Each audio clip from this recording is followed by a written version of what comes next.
mis amigos, gracias por seguir en sintonía de EWTN. Les damos la más cordial bienvenida a este su programa Tertulias de Fe. Yo soy Julio Inclán y es un gusto saludarlos y tenerlos aquí en EWTN. Estamos transmitiendo desde los estudios en Birmingham, Alabama, aquí en los Estados Unidos.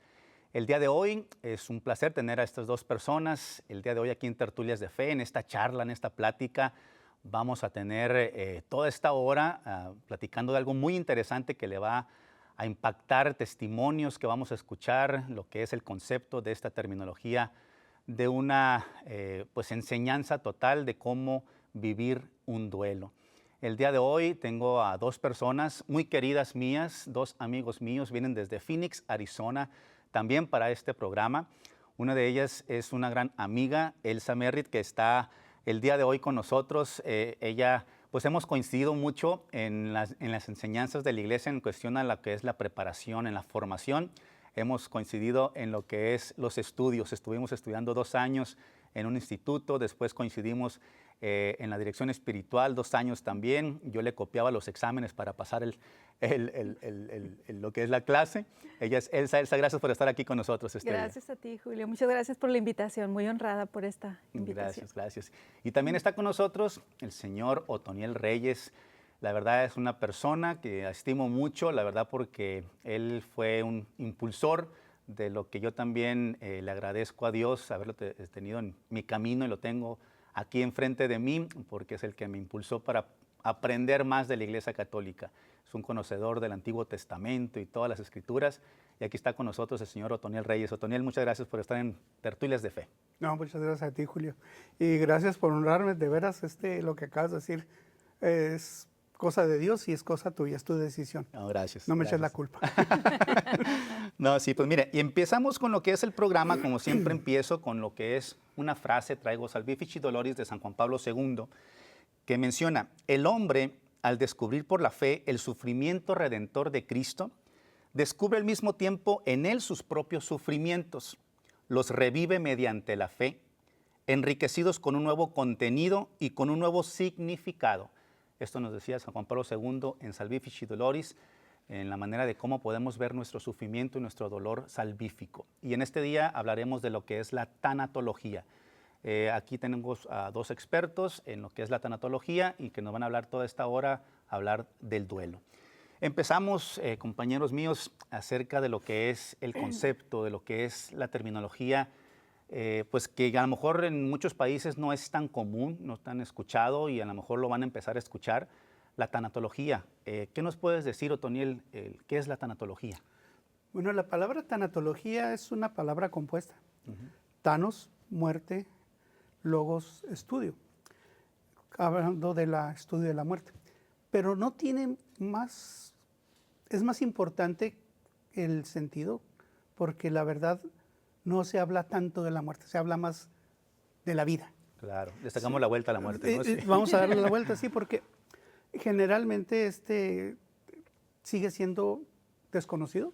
Yo no he regresado a la muerte para hablar de la muerte, pero sí puedo decir que el estudio, que es una disciplina, la tanatología es una disciplina científica, hoy en día científica, gracias a la doctora Elizabeth Kubler-Ross, que es la que impulsa, la que estudia y la que prepara todas las herramientas, establece las etapas del duelo.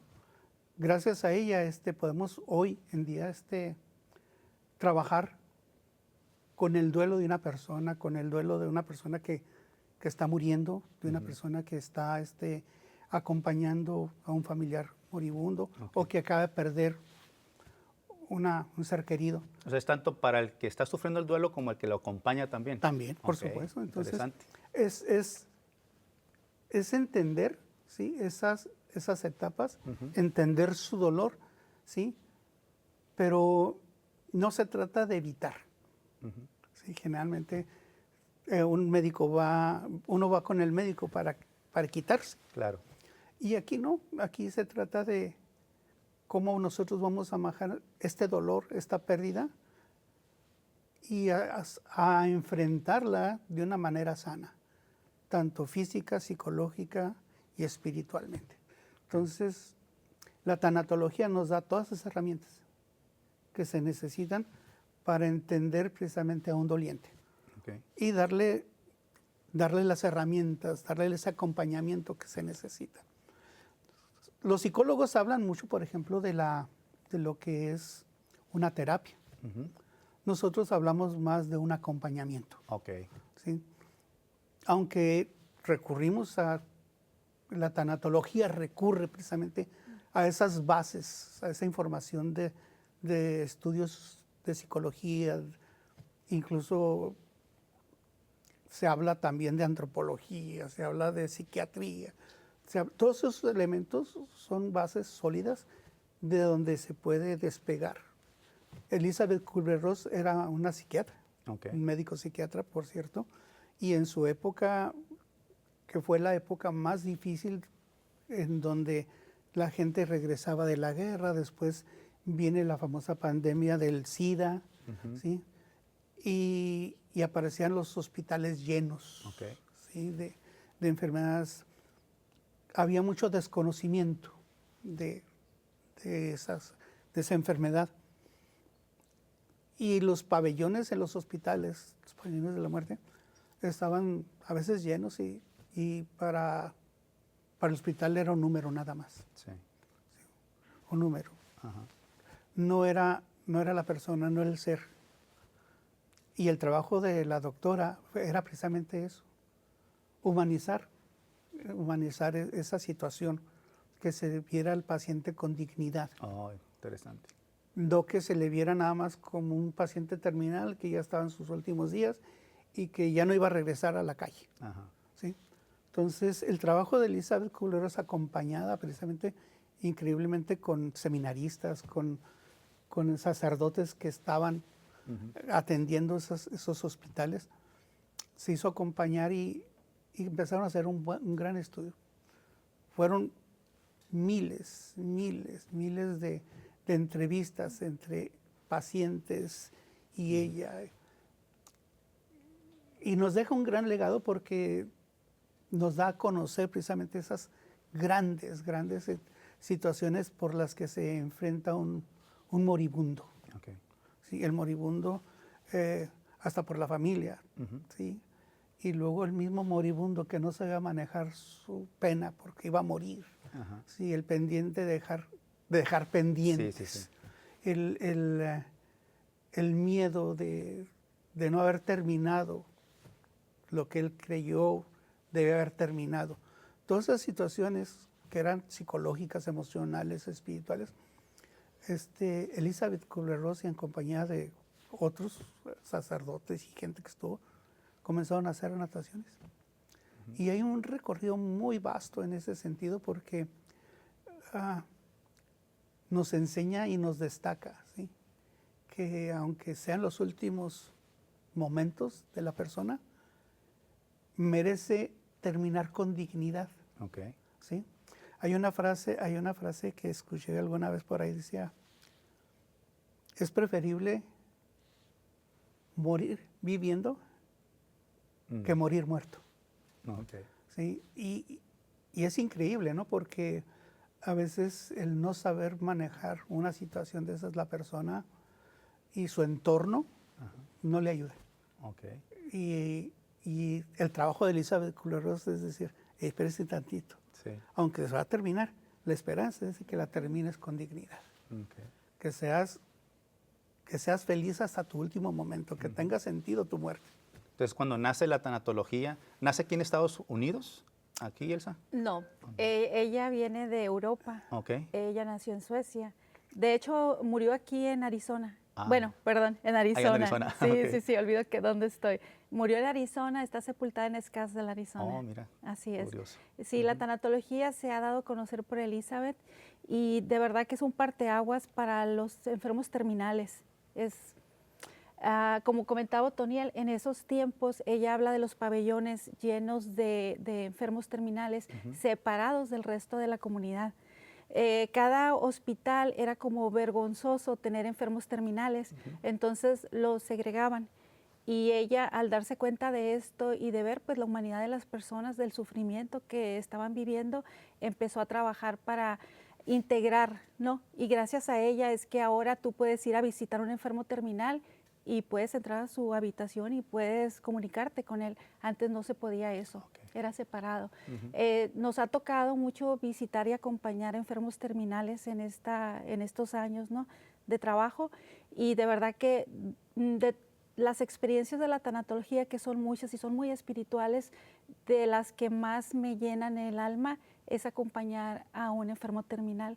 Igualmente acompañamos a las familias para que se vayan preparando, pero es muy, muy fuerte. ¿Se inclina uno entonces a lo espiritual de la persona? Sí, a la parte espiritual de la persona es muy importante. Sí, generalmente buscamos dónde está la espiritualidad de la persona, ¿no? Porque pues habemos de muchas personas, de muchas religiones, de muchas creencias, entonces nos tenemos que adaptar a la persona y acompañarla a partir de lo que ella cree. Sí, es muy interesante, sí. Y es hermoso porque la persona se puede ir más tranquila, con más paz. Fíjate que veo una gran diferencia cuando vas acompañando a un moribundo. Me ha tocado acompañar a muchas personas que no conozco, pero también me ha tocado acompañar a muchos amigos y a familia. Entonces ha sido muy grato pasar los últimos 3 meses con ese seguimiento, ¿no?, con esa esperanza. Más cuando estás en esa etapa final, te aferras más a tu fe, cualquiera que sea, y a través de ella te nace una esperanza, pero una esperanza diferente, ¿no?, para atravesar esa parte de la muerte en lo que te vas preparando para ella. Y de verdad que no he visto, tengo un amigo que un día me lo encontré en una tienda y me dijo, oye, Elsa, ¿estás trabajando para esto? Le dije, sí. Y entonces me hace muecas y me dice, oye, pero cuando se está muriendo la gente, ¿y cómo le hace? Es que en verdad no es así.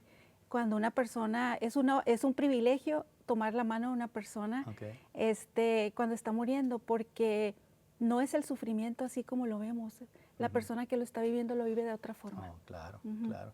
Y en el sentido de la tanatología, Otoniel, es contemporáneo entonces, y es una práctica que ha salido a la luz y se ha practicado pues quizá en algunos países de Latinoamérica, aquí en Estados Unidos, y es lo que nos invita es ir conociendo cómo poder vivir ante una pérdida, ante un dolor, me imagino es eso. Sí, sabes que algunos países ya se habla de la tanatología, incluso más temprano que en Estados Unidos. En Estados Unidos hay un programa que se llama Grief Counselor, que es el que hace el trabajo, no en sí lo que es el trabajo de un tanatólogo. Y aunque la tanatología está desarrollada por una casi americana, suiza, ¿no? Sí ha sido un poquito más complicado. En Estados Unidos tú dices que es hace poco escuchaste por primera vez la palabra. En México ya es un poquito más común, sí, en algunos países, por ejemplo en España, en Europa, ya se habla un poco más de este concepto. En Sudamérica también ya se empieza a hablar. Relativamente, vamos a decir que esta forma de vivir, porque en realidad es una forma de vivir, ¿sí? Vamos a hablar de aproximadamente unos 60, 70 años como máximo. Que inicia. Sí, como en los 60 es cuando Elizabeth comienza a trabajar directamente ya, comienza a publicar sus primeros libros, que fue muy rechazada, sí, fíjate bien, interesante, porque fue muy rechazada incluso por el medio médico. Sí, los médicos no la querían, no la aceptaban. Es más, la rechazaron de muchos hospitales y quiso hacer muchos trabajos. Le quemaron una casa, una hacienda. ¿A poco? Esos fueron los vecinos. Sí. Mira. En California, ella tuvo la idea de tener una casa para niños enfermos de SIDA, enfermos terminales también. Y cuando los vecinos se dieron cuenta del área, empezaron a atacar para que se fuera de ahí y al final le quemaron su casa. Perdió todo su dinerito, lo perdió ahí, sus propiedades. Toda la propiedad. Entonces fue que se vino a vivir a Arizona. Interesante. Por eso. Ahora, la tanatología, hablamos ahorita de que se inclinan hacia lo espiritual, pero también lo psicológico, lo emocional de la persona también lo incluye. Sí, como decía al principio, tiene bases muy sólidas en lo que es la psiquiatría, ¿sí? En la que es la psicología, porque se maneja todos los conceptos del estado emocional. ¿Sí? A veces creemos que la situación emocional, ¿sí?, es algo separado de la espiritualidad o de lo físico. Y no, está integrado todo. Y aquí es donde nosotros hacemos la conexión en la cuestión espiritual, ¿no? Porque hay que hablar de cómo Dios nos crea. Ajá. ¿Sí? Y eso lo tenía muy claro Elizabeth. Okay. ¿Sí? Lo tenía muy claro, decía, ¿qué somos? Como seres humanos, ¿qué somos? Mente, cuerpo y alma. ¿Sí? Y Dios nos crea con esos atributos, con esos mecanismos de defensa, con esos cuestiones emocionales, pero no los puso ahí como ahora sí enójate, o ahora sí, deprímete. No. Todos estos mecanismos que conocemos, que son con los que trabaja la tanatología, hay que entenderlo como mecanismos de defensa, pero puestos por Dios. Okay. ¿Sí? Puestos por Dios. Porque cada uno de estos va a tener una función muy importante, ¿sí?, en el ser humano. ¿Sí? Espiritual, intelectual, físico. ¿Sí? Sí. Todo es un entorno. ¿Sí? Y a veces no nos damos cuenta que lo emocional afecta físicamente. Claro, sí. ¿Sí? Afecta espiritualmente. Todo está conectado. Todo está conectado. Entonces, ¿qué hacemos nosotros? Bueno, explicar precisamente eso. La gente en la tanatología generalmente lo que hace es que no sabe por qué tiene coraje, no sabe por qué se deprime, o sea, y sube y baja. ¿Sí? Pasan los años, de repente pasan muchos años, ¿no? Y de repente vuelve a suceder algo, otra tragedia, y todo lo que no pudo procesar al principio lo vuelve a aflorar. Okay. ¿Sí? Y lo vuelve a revivir y dice, pero espérate tantito. Trae el mismo dolor. Trae el mismo dolor, sí, y se acumula con otro y se comienzan a... Entonces sí tiene mucho que ver lo psicológico, ¿sí? Tiene mucho que ver lo espiritual, lo moral, ¿sí? Toda la historia del ser humano, desde que nace, empieza con pérdidas. Perfecto. Eso es lo que quiero llegar. Vámonos, como dice el dermatólogo, al grano. ¿No? Vámonos al grano. Entonces, ¿a qué ayuda la tanatología o para qué me va a ayudar la tanatología en sí? Prácticamente. Sí, la tanatología te ayuda a toda persona que está sufriendo una pérdida.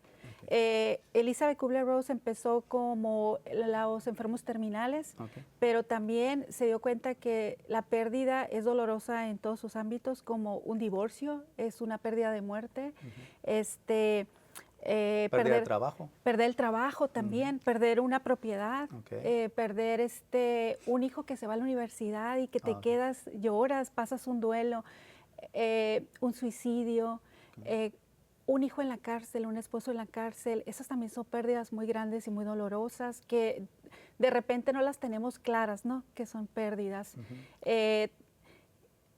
Hay una sinfín de todo lo que es pérdidas.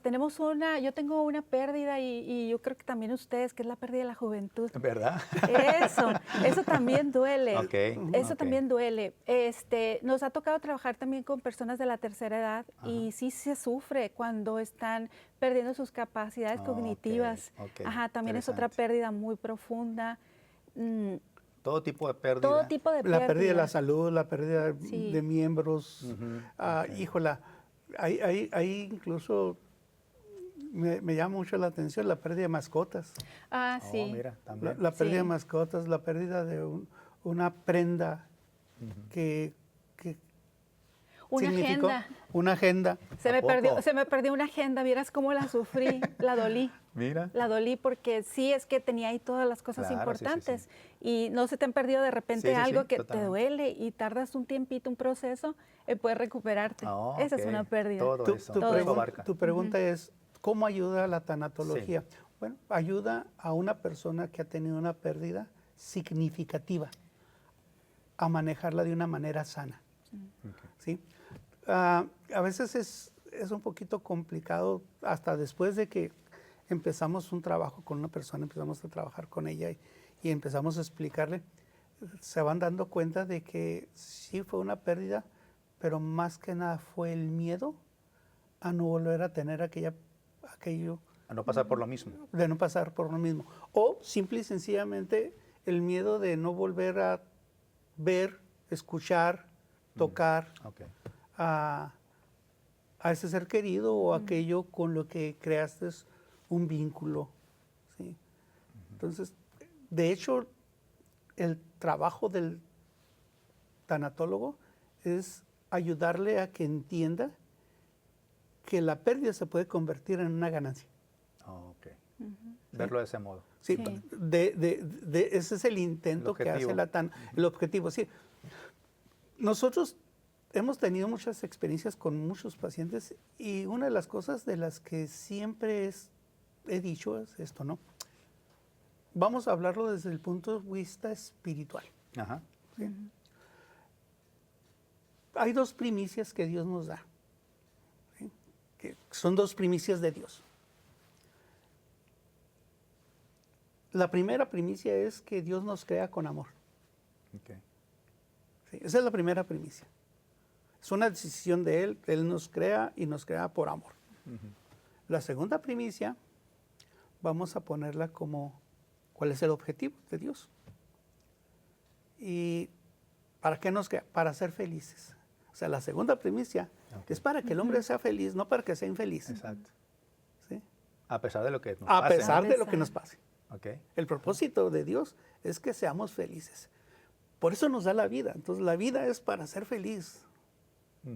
¿Sí? Y aquí está lo contradictorio, ¿no? Dentro de esta, a veces, situación de ignorancia que, bueno, nos sucede, ¿no? Decimos, es que Dios nos creó para alabarle, nos creó para... No, nos creó para ser felices. ¿Sí? Todo lo demás es añadidura. Claro. Pero aquí vamos a decir que si Dios me creó, me dio vida para ser feliz, quiere decir que la muerte es parte del proceso de esa felicidad. ¿Sí? Y a veces ahí batallamos un poquito, pero si nos vamos un poquito más a los conceptos teológicos, bíblicos, vamos a decir, oye, ¿eso es cierto? ¿Sí? Vamos a ver la vida de Jesús. Todo lo que pasó. Y así creo que, por ejemplo, en la tanatología, como dices, Otoniel, pues mucha gente no reconocemos en el momento esto, ¿no? Dios me hizo para ser feliz, a pesar de la pérdida que tengo ahorita.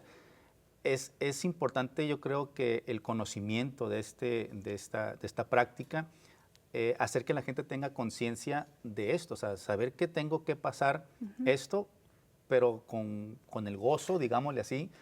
Pero es difícil, me imagino, para mucha gente. No, es muy difícil. Sí. Fíjate qué difícil es que si tú le dices a una madre, oh, es para bien, no te preocupes, acá perder a su hijo, a su hija. Pues claro que no.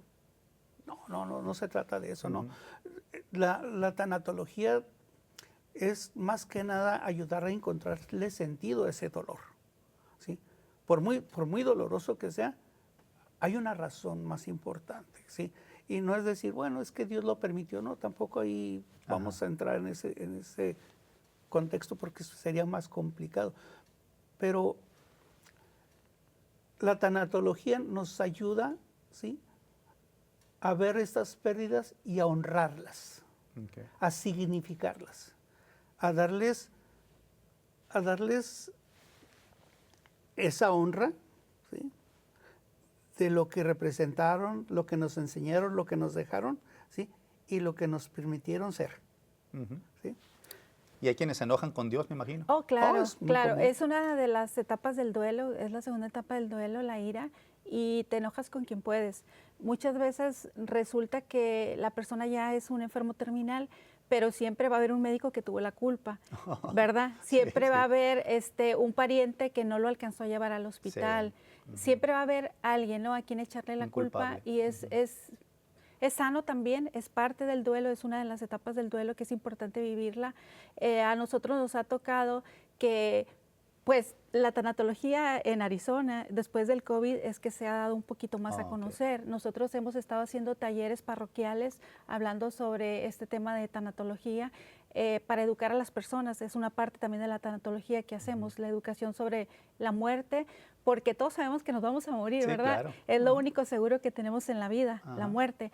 Pero algo pasa en nuestro subconsciente que pensamos que no es el momento, que no es ahora y que no nos va a pasar a nosotros y mucho menos a nuestros hijos, ¿verdad? Entonces, cuando las personas se van educando y van aprendiendo que la muerte es algo que nos va a pasar a todos y que la podemos, cuando no tenemos ese miedo, podemos adquirir libertad y podemos vivir la vida de una forma más tranquila, con más paz, porque no conoces tantas personas que le tienen miedo a la muerte y ni siquiera son felices. Exactamente, sí. Porque tienen miedo que se van a morir, entonces la muerte los agarra ya muertos, ¿no? Porque no están viviendo. Aquí el chiste es que la muerte te agarre viviendo, ¿no? Que te goces con la vida, que puedas tener esa capacidad de poder comprender que el día que te va a tocar, hasta ahí llegó tu misión. Entonces, es lo que hacemos nosotros, acompañar a estas personas. Hemos tenido muchísimos testimonios, que más al rato hablaremos de algunos de ellos, sobre cómo es, qué diferencia hay cuando tienes un acompañamiento tanatológico y cuando no.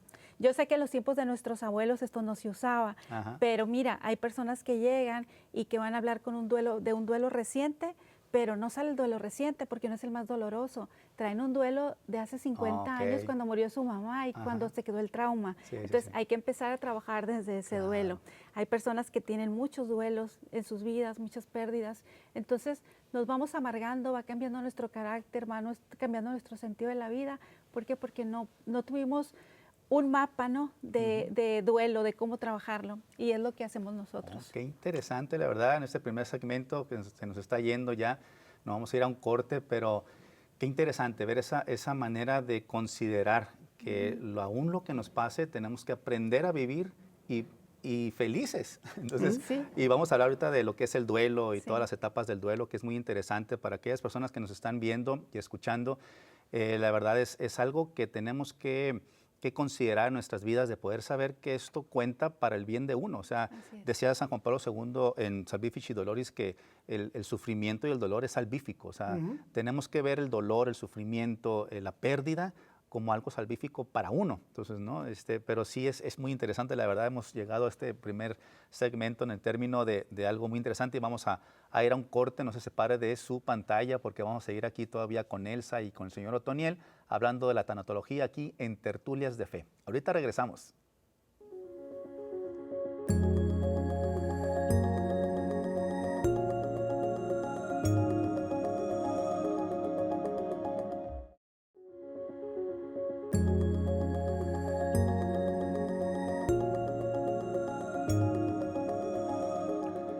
Gracias, mis amigos, por seguir en sintonía de EWTN. Estamos en Tertulias de Fe. Estoy aquí en una tertulia, en una charla, en una plática muy amena con Elsa y Otoniel hablando de la tanatología. Nos quedábamos, Elsa y Otoniel, en algo interesante terminando el segmento pasado, pero quisiéramos todavía abarcar mucho más, que a lo mejor todavía nos queda ese segundo segmento, pero en concreto, ¿hay en nuestra cultura algo que nos puede representar algo que no está llevándose bien, digámosle así, en este caso, Otoniel? Fíjate qué buena pregunta haces y muy interesante. Culturalmente, a veces tenemos ideas muy malas, muy equivocadas, ¿sí? Sobre todo con los infantes, sobre todo con los niños. Los niños. ¿Sí? A veces a los niños no los queremos incluir, ¿sí? O que formen parte de estos duelos. A veces les queremos contar las historias de que se fueron de vacaciones o que tienen un largo viaje, a veces que se los lleva a Dios, ¿sí? Sin embargo, hay algo bien delicado aquí, ¿sí? Porque cuando a una criatura se le permite, ¿sí?, experimentar esta primera experiencia de pérdida, ¿sí?, y la vive de una manera sana, de una manera informada, de una manera correcta, ese niño a futuro va a ser una persona más segura de sí misma, ¿sí? Va a crear lo que hoy llamamos la resiliencia, ¿no? Va a saber cómo resolver. Pero cuando a una criatura le impides, ¿sí? Y le escondes la verdad del ser querido, ¿sí? ¿Qué sucede? Pues a esa persona la haces insegura.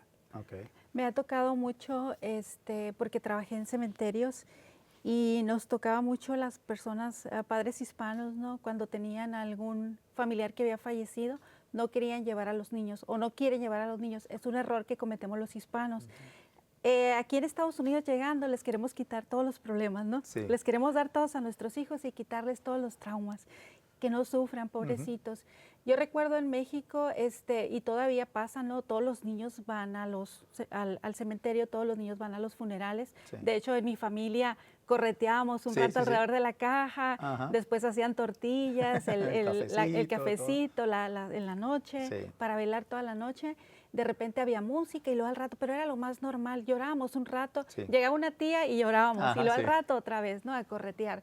Ahora, ¿qué pasa? Que aquí no queremos que los niños sufran. Como dice Otoniel, es más peligroso para un niño que lo excluyan esto de su familia, porque si no lo excluyen los niños, pues sí se hacen más inseguros.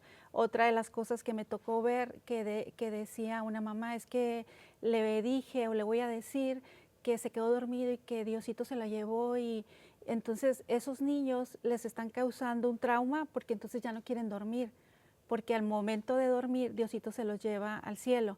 Otra cosa es que lo convirtió en un angelito.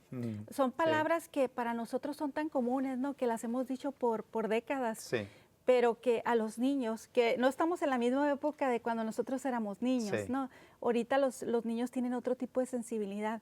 Entonces esto afecta a las criaturas, ¿no? Y es peligroso. Entonces, ¿qué tenemos que hacer? Incorporar a los niños, decirles la verdad, hablar con ellos, afrontar. Me tocó el caso de una comadre mía que murió su hija, Blanquita, y ella cuando iban a ir al funeral me dijo, no voy a llevar a mi niña, tenía 4 años en eso, Valeria. Dijo, no la voy a llevar porque no quiero que pase este trauma. Le dije, la tienes que llevar para que afronte. La lleva a misa, claro, la niña llora porque ve que todos los demás lloran aunque no entiende.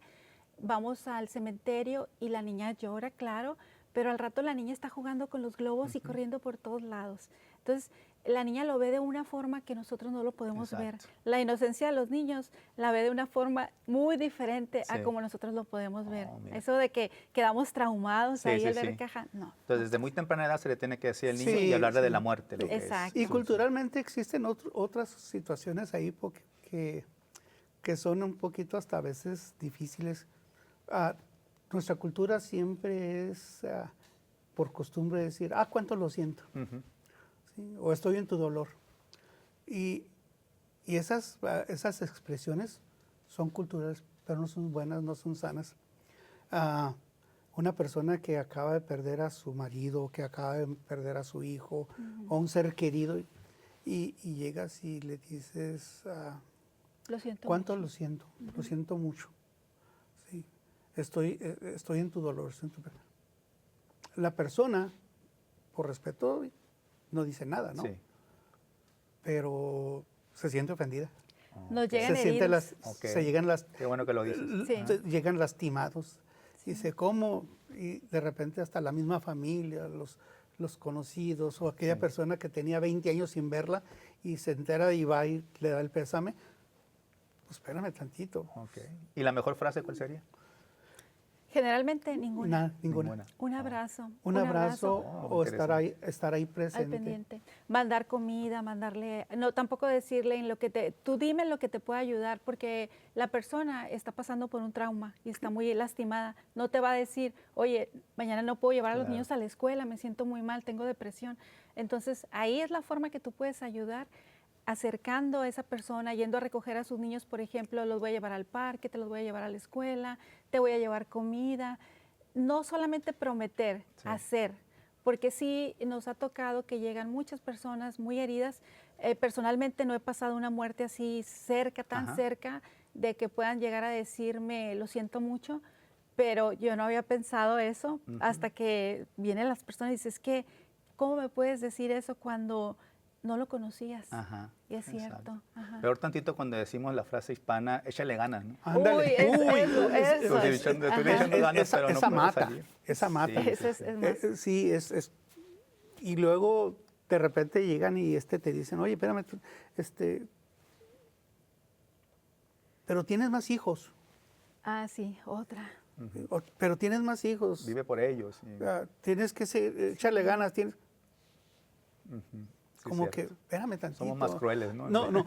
Y forma parte de nuestra cultura. Claro, ¿sí? claro, No, sí. no creo que la gente lo haga de mala, Así es. de mala Intención. intención, pero si no estamos educados, si no sabemos hasta dónde puede rasgarnos una palabra, entonces lo más coherente es estar ahí. Perfecto, ¿no? Qué bueno que lo En, aclaran, que lo en comentan. silencio. Con prudencia. Estar al pendiente. Yo creo que esa es la mejor forma. Okay. Un abrazo, ¿sí? Una sonrisa, un cariñito. A veces las palabras no son necesarias. Okay. Qué bueno que lo dicen, la verdad, por nuestra cultura, como hemos dicho, Sí. pues nos inclinamos a eso, a las palabras, a las frases, y que a lo mejor hundimos más en el dolor a la persona. Vayamos a lo que es el duelo. ¿Qué viene siendo el duelo, Elsa, en cierto sentido? El duelo es un acompañamiento, es la pérdida de algo que tuviste y ya no tienes. Okay. Entonces hay un proceso para trabajarlo. Ahorita vamos a hablar de las etapas, que la doctora Elizabeth Kubler-Ross fue la que nos dejó estas etapas. Y está primero la etapa de la negación.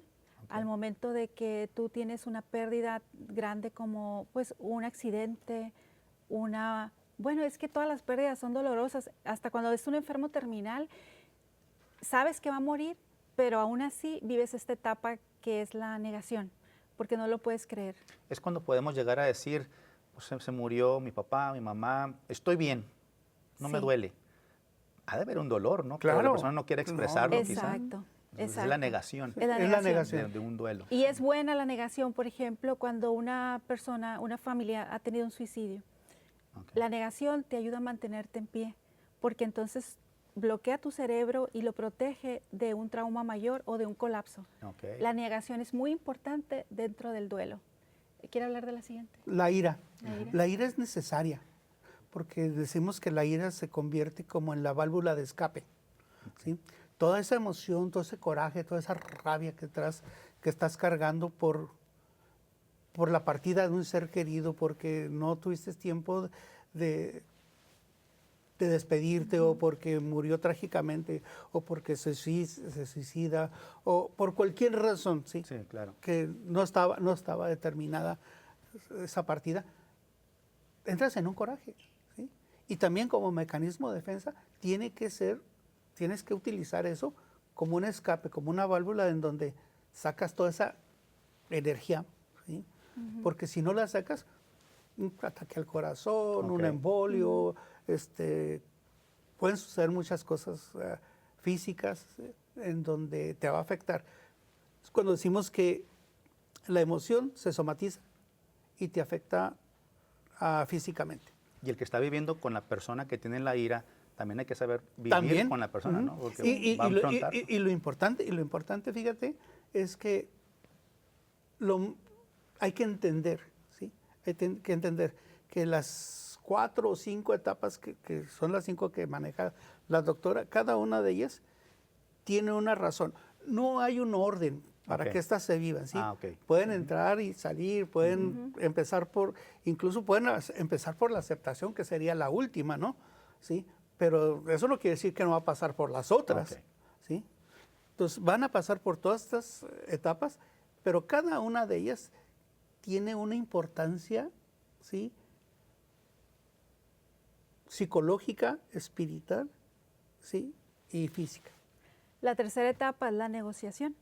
En esta etapa, también muy importante, es cuando negociamos, ¿no? Si tenemos un enfermo terminal, negociamos con Dios. Voy a ir a misa, voy a confesarme, voy a comulgar. Si estás en un proceso de separación, me voy a arreglar más, te prometo que me voy a portar mejor, Dios. O sea, negociamos todo esto, que también es importante para poder llegar a la última etapa, que es la aceptación, pero tenemos que vivir esta. Es importante. La negociación es la etapa más corta de las 5, es la más corta, pero también es importante vivirla. Hay que también indicar de que hay personas que se quedan años en una sola etapa, o en 2 etapas, o en todas las etapas.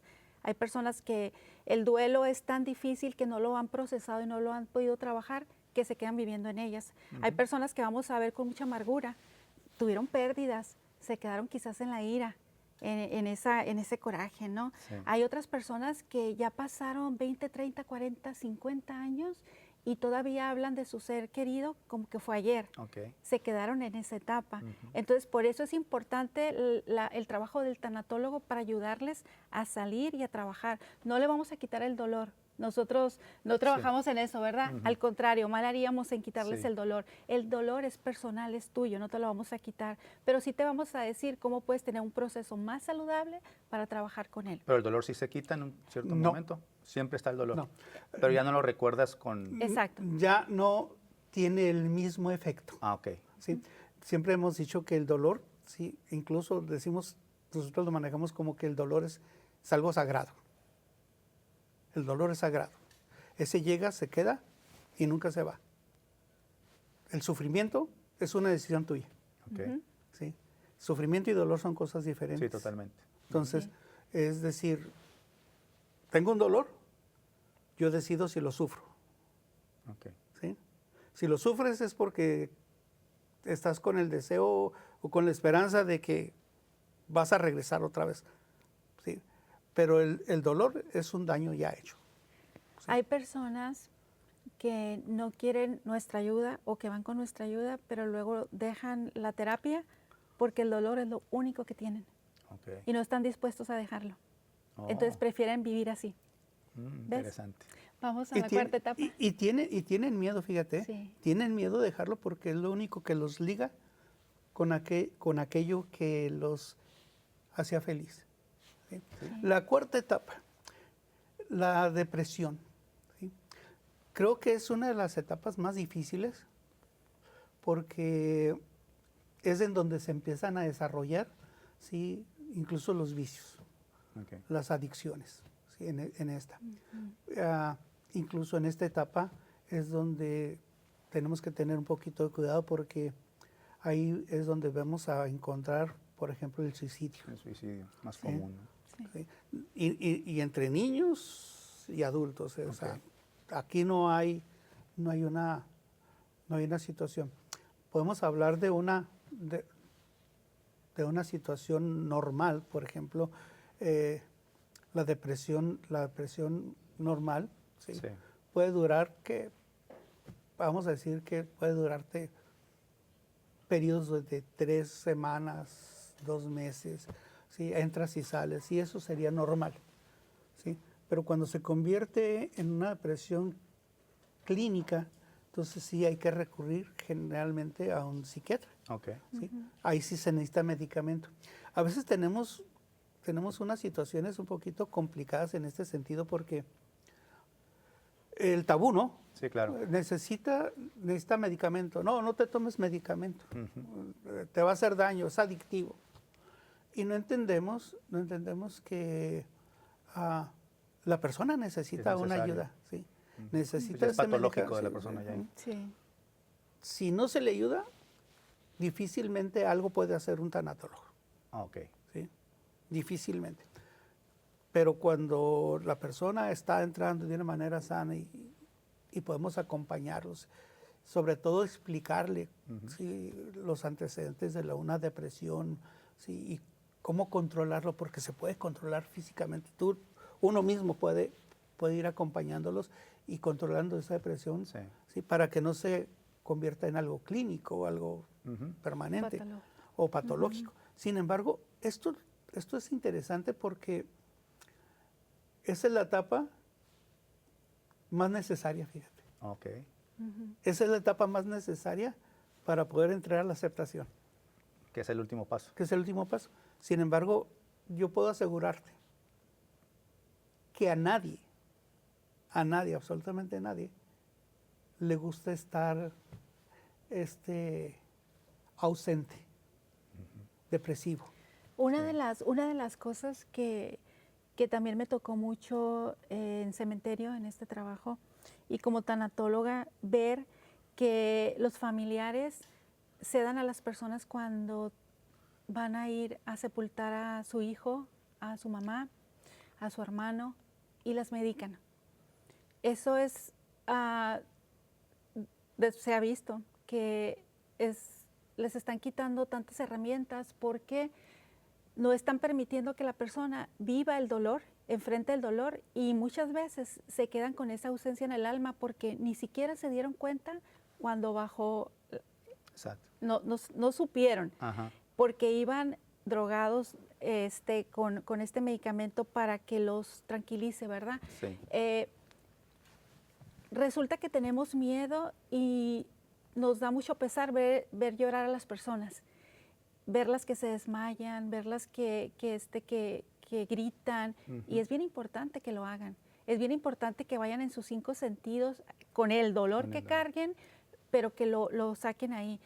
Sí recomendamos que tengamos cuidado con esto, y porque viene la tía, la prima y tómate la pastillita, porque nos pasa, porque somos hispanos y nos pasa. Sí.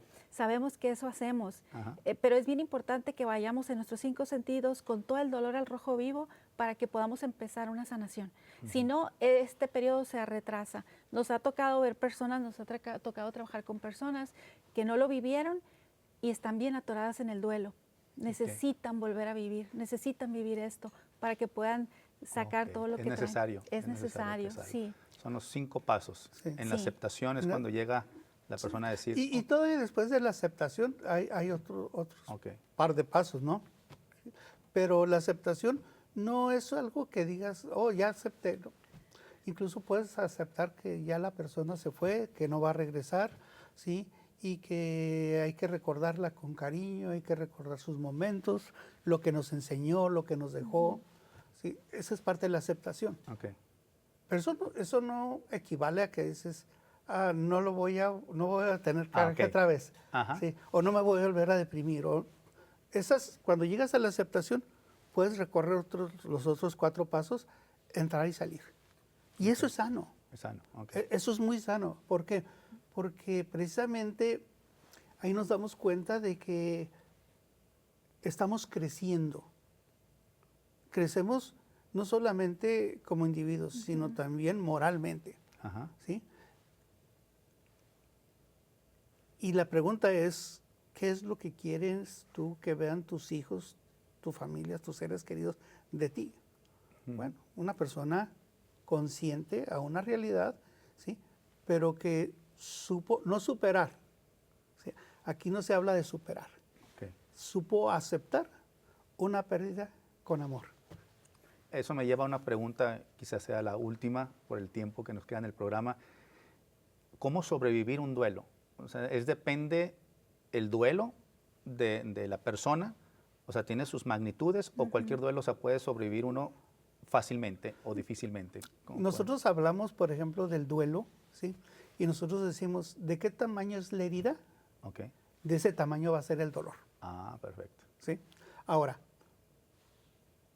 hay pérdidas que la persona, ¿sí?, le va a costar mucho más trabajo, ¿sí?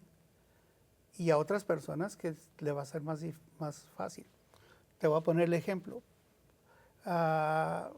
Mi familia pierde papá y mamá. Mi forma de vivir ese duelo, ese proceso, porque es el proceso de las etapas, cómo lo voy a vivir, no fue igual al de mis hermanos. ¿Sí? Mis hermanos lo vivieron de una manera, yo lo viví de otra manera, ¿sí? Y la forma en que yo lo viva no va a determinar que lo vivan mis hermanos. Sí, claro. Cada quien lleva su duelo. Lleva su duelo, y el vínculo con el que haya vivido a esa pérdida, eso es lo que le va a dificultar o le va a facilitar. Tú tienes 3 hijos. Sí. Pero cada hijo te ve de una forma diferente. Entonces, el día de mañana que tú llegues a fallecer, tus hijos te van a duelar de una forma diferente, Okay. individual. ¿Qué significaste para acá? Con uno era con el que hacías ejercicio, con el otro tocabas música, con tu princesa hacías otras cosas. Entonces cada uno lo va a vivir de forma diferente. El duelo es como estar en una montaña rusa. ¿Te ha tocado ir en la montaña rusa no? que subes y bajas y subes y bajas? Las etapas así son, no son lineales. Entonces hay veces estás arriba en una etapa, a veces abajo. Pero una de las cosas que hemos visto que beneficia mucho con una persona que tiene ayuda tanatológica es que cuando llega a su casa puede ver en qué etapa está su hijo, en qué etapa está su esposo. Entonces tú vas viendo, oh, es que está enojado, ya sé, está en esta etapa. Oh, es que está en negación, oh, está deprimido. Entonces tú vas mirando las etapas, entonces vas llevando esa aceptación de que es algo normal. Vamos a duelar y duelar es normal. Tenemos que hacerlo. Estamos preparados para el duelo. Nacimos con esas herramientas. Miren, qué interesante, la verdad. Ahorita relaciono y me trae a mí a la mente lo que es el perdón. Por ejemplo, el perdón es recordar el momento sin dolor. Exactamente. El duelo, o sea, bueno, lo que he sabido de que el duelo, el dolor o el duelo está presente siempre en mi vida. Lo que yo voy a tener un crecimiento en mí mismo para poder soportar ese duelo. Sí. Es así la tanatología. Sí. Así es. El dolor se queda del mismo tamaño, pero tú creces. Ok. Pero ahí está presente. El dolor es el mismo. Okay. A veces magnificamos el dolor, creemos que el dolor es el que va creciendo y que nosotros nos hacemos chiquitos. No, al contrario. ¿Sí? Nosotros tenemos que ir creciendo. El dolor no va a cambiar de tamaño. Perfecto. Ok. Termino con esto. ¿Qué consejo pueden darle? Y ahí pudiéramos hablar de muchas situaciones, pero uno personal, en el sentido de mucha gente nos está viendo, muchas madres de familia. Una madre que pierde a su hijo, no que haya muerto, sino que se haya ido de ella, de la familia, de que no se sabe nada de él. ¿Qué consejo le pudieras dar a esa madre de familia que nos está viendo? Híjola, mira, para empezar primero hay que saber tener un poquito más de antecedentes. El hijo es mayor, ¿sí? El hijo es menor. ¿Qué le vas a pedir a una mujer, a una madre? Pues no le vas a pedir que no se preocupe. Definitivamente no le vas a poder pedir que vea esto como algo normal, ¿sí? Porque no lo va a ver, es mamá, ¿sí? Y la primera intención de la mamá es proteger a su polluelo. Claro. En cualquier condición. Ahora, ¿qué es lo que a veces nos ayuda? Fíjate, que a veces lo que nos ayuda, ¿sí? Es la cuestión, un poquito la cuestión espiritual. Okay. ¿Sí? Ahí nos ayuda mucho la cuestión espiritual, ¿por qué? Porque, vamos a decirlo, vamos a poner manos de Dios, ¿sí? Que es lo que como cristianos buscamos, ¿no? Pero eso no significa que se va a dejar de preocupar. Ella va a seguir preocupándose, ¿sí? Una persona que se ha ido su hijo y le cuesta trabajo, yo creo que es la persona, la mamá es la primera persona que va a buscar todos los medios para acercarse o para tener contacto. ¿Sí? Y yo creo que ahí está la clave, ¿no? En que no deje la persona de buscar ese contacto. Okay. Hay miedos, fíjate, hay miedos. Nosotros manejamos lo que se habla del triángulo de la muerte. Miedo, culpa y vergüenza. ¿Sí? Estos tres elementos son tres estados del ser humano por las cuales a veces dejamos de hacer. ¿Sí? Lo dejamos de hacer por miedo, por vergüenza o porque nos sentimos culpables. ¿Sí? Esto aplica casi en todo. ¿Sí? Casi en todo esto aplica. Si derribamos una de estas paredes del triángulo, las otras dos caen. Perfecto. ¿Sí? Entonces, vamos a preguntarnos, a ver, Okay. ¿dónde estoy? Y poder derribar la primera y perder quizás un poquito la vergüenza o la culpa o el miedo. Claro. Y dar el primer paso. Yo creo que en la vida es muy importante hacernos responsables, ¿sí? de lo que pensamos, de lo que sentimos y de lo que hacemos. Totalmente. La verdad, pues, híjole, pues todo esto nos ha llevado a poder entender muchas situaciones, quizá de nuestras vidas que hemos tenido pérdidas. A lo mejor perdí un diente, perdí el trabajo, lo que quieras. hay que saber cómo poder vivir con ese duelo, con esa pérdida. Así es. Mis amigos, gracias por haber estado aquí en Tertulias de Fe. Ahorita se fue el tiempo y la verdad pues me gustaría que más adelante pudiéramos otra vez tener otro programa con ustedes. Creo que están estudiando ya suicidología, ¿verdad? Sí, Ojalá ya en esperemos. diciembre ya nos diplomamos. Perfecto, pues ahí luego hablaríamos con eso. La verdad, muchas gracias, Elsa, por haber estado aquí en Tertulias de Fe. Gracias. Otoniel, mi querido amigo, gracias por estar Julio, aquí. un placerzote, gracias por la invitación y te lo agradezco de corazón. Al contrario, gracias. Mis amigos, gracias por haber estado en Tertulias de Fe. Yo soy Julio Inclán. Los espero la próxima semana porque aún hay más de qué platicar, y les recuerdo que en su próxima tertulia no se olvide dar razones de su fe. Nos vemos. Hasta la próxima. Dios lo bendiga.